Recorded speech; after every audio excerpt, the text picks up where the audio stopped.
દિવસભર ચર્ચાયેલો એક મુદ્દો અને તે છે સોનાના વધતા ભાવ। જી હા, સોનું હાલ તેની સર્વોચ્ચ સપાટીએ પહોંચ્યું છે। હાલ સોનું રૂપિયા 1.33 લાખને સ્તરે પાર કરી ચૂક્યું છે। India Boolean and jewellers association અનુસાર સોનું અને ચાંદી બંને તેના ઉચ્ચ સ્તરે પહોંચ્યા છે।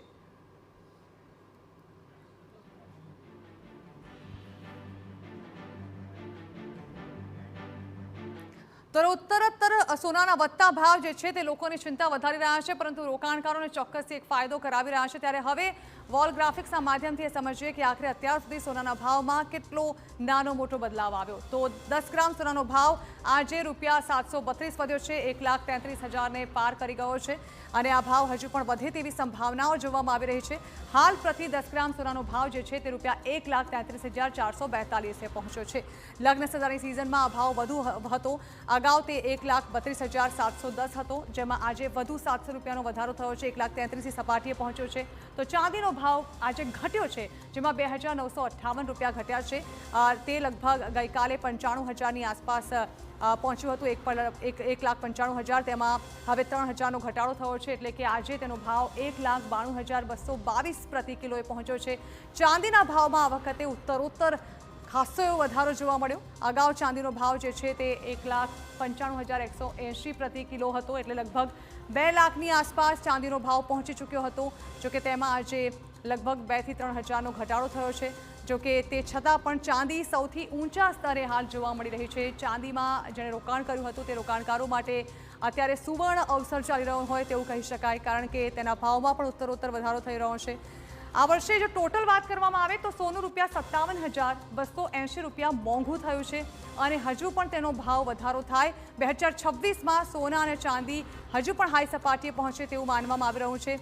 ચાંદી જે છે તે આ વર્ષે 1,06,205 રૂપિયા મોંઘી થઈ ગઈ છે અને હજુ પણ આવનારા દિવસોમાં પણ ચાંદીને કોઈ સારા સમાચાર આવે તેવું દૂર દૂર સુધી નથી દેખાઈ રહ્યું। એટલે કે સોનું અને ચાંદી પોતાના સર્વોચ્ચ સપાટીએ પહોંચી રહ્યા છે। હવે સવાલ એ છે કે આખરે કેમ વધ્યા છે સોનાના ભાવ? તો રશિયા યુક્રેન યુદ્ધ અને વૈશ્વિક સ્તરે વધતા તણાવની સીધી અસર જે છે તે સોનાના ભાવ પર પડી રહી છે અને તેને કારણે જ જે સોનાની કિંમતો છે તેમાં ઉત્તરોત્તર વધારો થઈ રહ્યો છે। સોનું સૌથી સલામત રોકાણ ગણે છે, તેમાં પણ ભારતીયો ખાસ, અને રોકાણકારોની મોટા પ્રમાણમાં સોનામાં ખરીદી પણ જોવા મળી હતી। રોકાણકારોએ અધધ ખરીદી સોનામાં કરી છે, તે પણ આની પાછળનું એક મુખ્ય કારણ માનવામાં આવે છે। તો સાથે ચીનની રિઝર્વ બેન્કોમાં વાર્ષિક 900 ટનથી પણ વધુ સોનાની ખરીદી કરવામાં આવી છે, જે પણ સોનું મોંઘા થવા પાછળનું એક મુખ્ય કારણ માનવામાં આવી રહ્યું છે। ચીનની સોનાની મોટી ખરીદીની અસરથી સોનાના ભાવમાં વધારો થયો અને તે હાલ જે લોકોને લગ્ન સરાની સિઝનમાં સોનું ખરીદવું હતું તેમના માટે ખૂબ જ કપરું સાબિત થયું। ન માત્ર સોનાનો ભાવ પરંતુ ચાંદીનો ભાવ પણ એટલી હદે વધી ગયો કે રોકાણકારોને જે લોકોને ખરીદવું હતું સોનું અને ચાંદી તેમના માટે ખૂબ જ મોટી કિંમતોએ પહોંચી ગયું। બ્યુરો ઓફ ઇન્ડિયન સ્ટાન્ડર્ડ્સ એટલે કે BIS દ્વારા હોલમાર્ક થયેલ પ્રમાણિત સોનું ખરીદવાની હંમેશા સૂચના આપવામાં આવે છે, સલાહ આપવામાં આવે છે। આ તમામ બાબતોનું ધ્યાન રાખવું પડશે, જેના કારણે સોનું જે છે તે ભલે તેની હાઈ સપાટીએ પહોંચે પરંતુ તેની કિંમતો જે તમે ચૂકવો છો તેમાં તમને ઓરિજિનલ સોનું મળે। હોલમાર્કિંગ સોનાના કેરેટને તે દર્શાવે છે। જ્યારે સોનું ખરીદવા જાઓ તો તેના હોલમાર્ક માર્કો ચોક્કસથી જુઓ। સોનાનો ભાવ 24 કેરેટ, 22 કેરેટ અને 18 કેરેટના આધારે તે બદલાતો રહે છે અને તેના આધારે તેનો ભાવ નક્કી થાય છે। તેમાં પણ ખાસ કરીને કોઈ જ્વેલરી પરચેઝ કરવામાં આવે ત્યારે મોટાભાગે તે 22 અને 18 કેરેટમાં હોય છે।